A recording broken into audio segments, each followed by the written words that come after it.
இதெல்லாம் ஒரு முகமா அப்படின்னு கேலி செய்யப்பட்டவர் இன்னைக்கு முதலமைச்சர் நாற்காலியில உட்கார்ந்து இருக்கிறார். உண்மையிலேயே இது ரொம்ப பெரிய சாதனை தான். அரசியல்ல பல விமர்சனங்களை கடந்து ஒரு பெரிய வெற்றியை அவர் பதிவு செஞ்சிருக்கிறார்.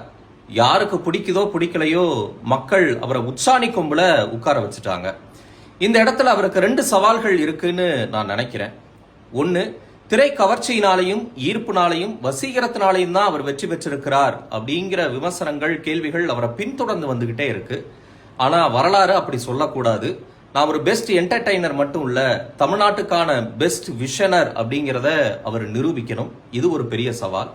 இன்னொன்னு, 65 வருஷத்துக்கும் மேல 2 பெரிய திராவிட ஜாம்பவான்கள் தமிழ்நாட்டை ஆண்டாண்டு காலமா ஆண்டுகிட்டு வந்த சூழல்ல மாற்றம் அப்படின்னு சொல்லி அந்த அதிகாரத்தை மக்கள் கையில கொடுத்திருக்கிறாங்க. அவர் உண்மையான மாற்றத்தை நிகழ்த்தி காட்டணும். இல்லைன்னா யாராவது புதிய நம்பிக்கையோடு களத்துக்கு வந்தாங்கன்னா மக்கள் அவங்கள அங்கீகரிக்க மாட்டாங்க. என்னடா எதிர்மறையா பேசுறான் அப்படின்னு நினைக்க வேண்டாம். இது ஒரு எச்சரிக்கை உணர்வோட ஒரு எதிர்பார்ப்போட பதிவு செய்யறேன் அப்படின்னு எடுத்துக்கலாம்.